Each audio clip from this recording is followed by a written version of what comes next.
Assalamualaikum warahmatullahi wabarakatuh. Perkenalkan, nama saya Ilma Lufita Umara dari Prodi S1 Keperawatan NIM 211B0047. Di sini saya akan menjelaskan macam-macam penyakit pada sistem kardiologi. Macam-macam penyakit yang terjadi di sistem kardiologi. Yang pertama, penyakit jantung koroner. Yang kedua, aritmia. Yang ketiga, stroke. Yang keempat, penyakit arteri perifer. Dan yang kelima, gagal jantung. Yang pertama, penyakit jantung koroner. Penyakit jantung koroner adalah kondisi ketika arteri koroner tersumbat oleh timbunan lemak. Penyakit ini menimbulkan keluhan berupa nyeri dada, sesak napas, dan gejala serangan jantung. Jika dibiarkan, penyakit jantung koroner dapat menyebabkan gagal jantung. Penyakit jantung koroner terjadi ketika aliran darah ke jantung terhambat. Banyak faktor yang bisa meningkatkan risiko tersebut, antara lain merokok, menjalani pola makan yang tidak sehat, atau menderita penyakit tertentu seperti tekanan darah tinggi dan kolesterol tinggi. Penyakit jantung koroner dapat ditandai dengan gejala sesak napas, lemas, dan nyeri dada yang menjalar ke lengan atau punggung. Jika tidak segera ditangani, penyakit jantung koroner dapat menyebabkan serangan. Untuk mengatasi penyakit jantung koroner, dokter dapat meresepkan obat-obatan. Namun, jika pemberian obat-obatan tidak efektif, dokter akan menjalankan tindakan operasi. Penyakit jantung koroner dapat dicegah dengan menjalani pola hidup sehat, antara lain dengan mengkonsumsi makanan sehat dan berolahraga rutin. Selain itu, Anda juga wajib memeriksakan kondisi kesehatan ke dokter secara berkala, terutama jika beresiko terserang penyakit jantung koroner. Yang kedua, yaitu aritmia. Aritmia adalah gangguan yang terjadi pada irama jantung. Penderita aritmia bisa merasakan irama jantungnya terlalu cepat, terlalu lambat, atau tidak teratur. Aritmia terjadi ketika impuls elektrik yang berfungsi sebagai pengatur jantung tidak bekerja dengan baik. Penyebab aritmia adalah terganggunya impuls listrik yang merangsang kontraksi jantung. Semua gangguan terhadap impuls listrik ini bisa memicu gangguan detak jantung. Cara mencegah aritmia bisa dilakukan guna meminimalisir resikonya dengan menerapkan langkah-langkah yang meliputi. Yang pertama, berolahraga secara teratur. Yang kedua, berhenti merokok. Yang ketiga, menjaga berat badan agar tetap pada batas ideal. Yang keempat, jangan mengkonsumsi alkohol. Yang kelima, membatasi konsumsi kafein.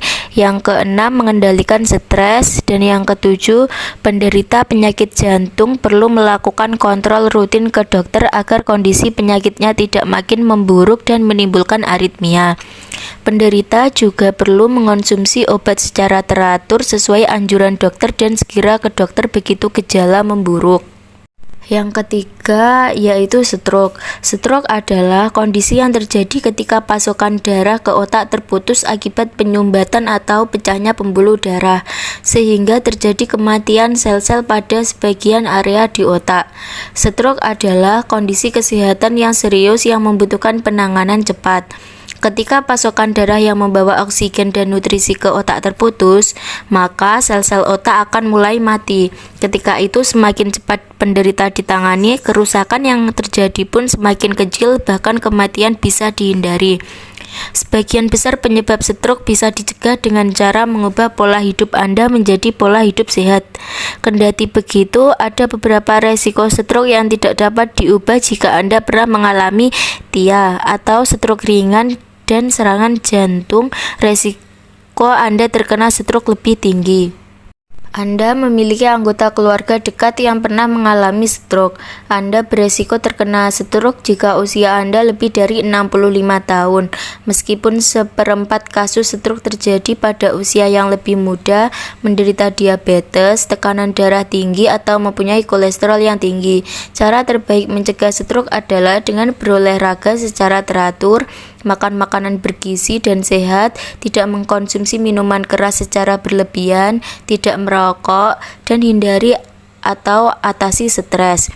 Selain itu, apabila Anda menderita penyakit yang bisa memicu stroke seperti diabetes, Fibrilasi atrium di mana jantung berdetak secara tidak normal atau aritmia, hipertensi atau tekanan darah tinggi, serta gangguan tidur yang disebut sleep apnea.